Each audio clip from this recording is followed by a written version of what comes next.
So thank you for joining us on this episode of the Respect the Risk Rock Climbing Mentor Series. I want to talk a little bit today about joining two ropes together and kind of a bit of a history lesson and some of the things that we've learned in the last 30 years. So the knot that I suggest you use for rappelling is the flat overhand.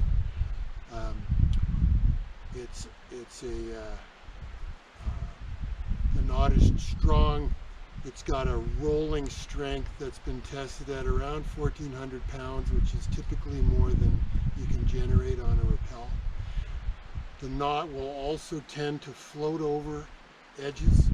So just to illustrate what I'm talking about here, if this is an edge and we're pulling the rope, you'll notice that the knot will float over top of the edge as opposed to getting caught by the edge. That's one of the benefits of the knot. It's also a low profile. It's a small knot.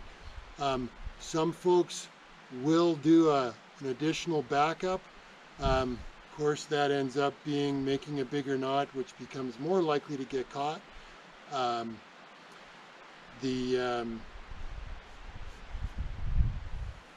A bit of the history behind this knot wasn't used by North Americans. It was used in Europe.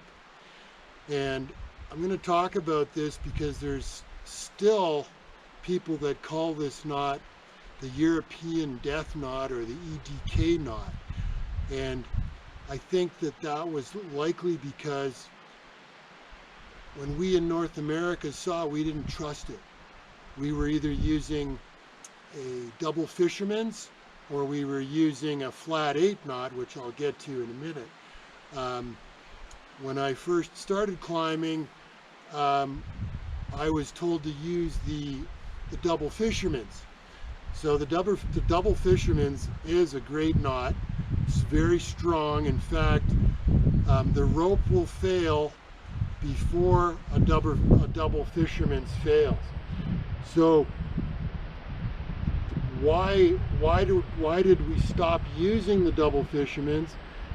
The reason is that because of its profile, and I'm just tied it quickly there for you to show you, that is the Double Fisherman's. The reason that we stopped using it was because when you were rappelling over an edge, this knot would catch on an edge and it could totally hang up the rope. And that did happen to me early in my climbing career. And you literally had to climb up the rope, get back to the top, flick the rope, get the knot over the offending edge before you could pull it. So although this knot is awesome for joining two ropes together, let's say if you were on a big wall and you wanted to join two 50 or 60 or 70 meter ropes together, this would be a great knot to use for that. I wouldn't tie it exactly like this, but that's another story. So this is the Double Fisherman's is a super strong knot, and in tests the rope fails before the knot fails. But it does have this disadvantage of getting caught on edges or in cracks. That has occurred. So and this is the knot that I was rappelling on in 1978. Later in the 80s, I moved out to the Canadian Rockies, and the knot of choice was the flat 8, and which was essentially this knot. And what we learned later was that this knot actually fails at about half of what the flat overhand fails at. You can even see it's starting to roll. I didn't pre-tighten it. You can see it here. It's starting to roll. So under tests, this knot rolls at about 700 or 800 pounds, whereas when it's properly dressed, the overhand knot will also roll, but it rolls when you've tied it correctly and you've got it nicely dressed. This knot, you can see, so I've got it's crossed there, so that's incorrect. So I'm going to undo that, I'm going to straighten it out and make it nice and smooth. In tests, and I'll give you the link to some tests that were done,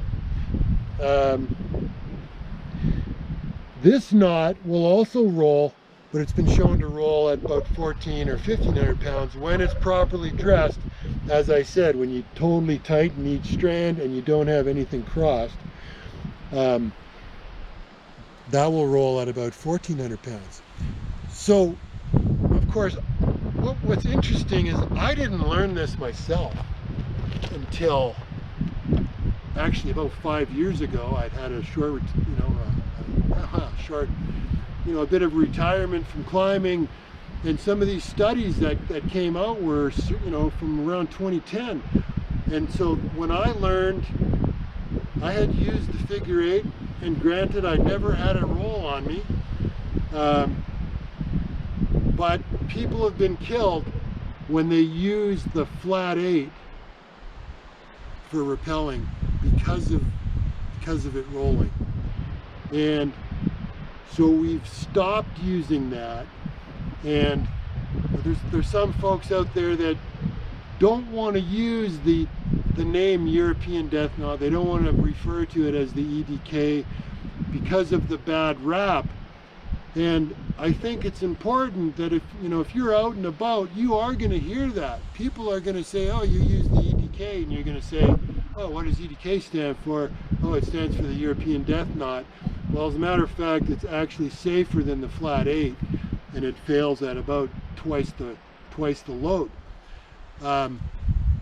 So I think it's important to understand that, and one of the key things is that this is for rappelling.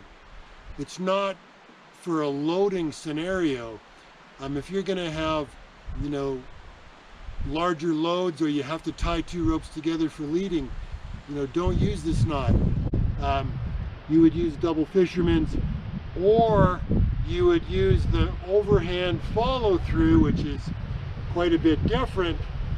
It's the same base knot, but we're following this back through. This is known as the water knot, or the Overhand Follow Through knot. And the tails are on opposite sides. This is the knot that we used to tie our slings together, back in the day.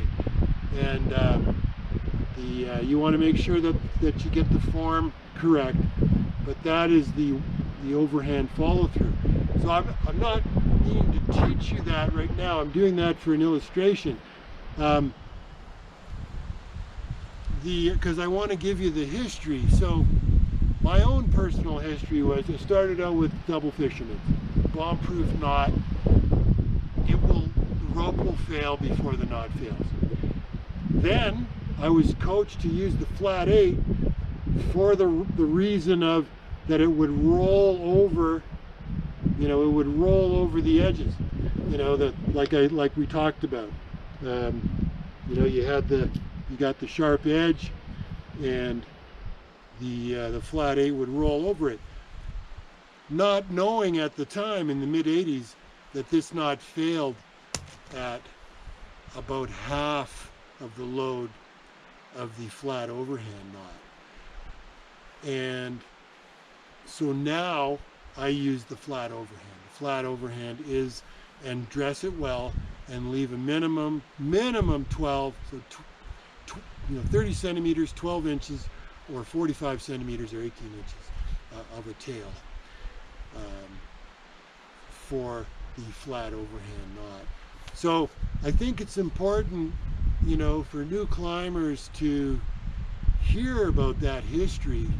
So you ask yourself, okay, we traded off Double Fisherman's for the flat, the flat overhand. was the flat 8, then we went to the flat overhand. We traded off the strength of the knot for this knot's ability to roll over the edges that we talked about. So, you know, you're pulling the rope, you know, on the edge, and you're pulling it, and it can float over those edges.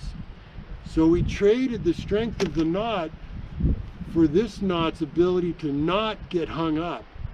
Because one of the other ways, quite frankly, that people get killed in climbing is when the rope hangs up on something and they end up climbing unroped back up somehow to try to free the knot, or free the rappel rope, and then they fall to their death.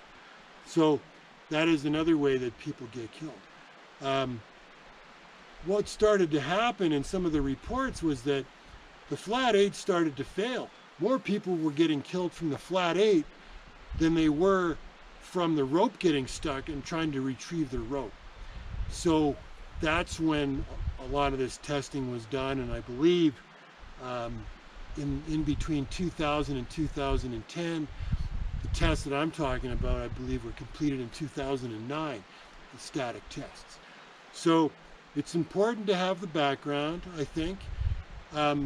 As I said, there are some either videos or instructional you know, how-tos online. They say we're not even going to use the name EDK or European Death Knot because it's such a, you know, gives such a negative connotation to the knot. But I think it's important to know, to understand that history lesson, that in North America, I think we didn't understand it, didn't trust it, and that's why we called it that. And to be fair, for me, when I started climbing in 1978, the first time I ever saw the flat overhand for a rappel was in 1983 when I was in Yosemite Valley, which had more of an international flavor, and I was climbing with a guy from Europe. And I looked at the knot and it was like, I'd never seen it before. Anyway, so that is a bit of a history lesson on the knots for rappelling and tying two ropes together for the purposes of rappelling.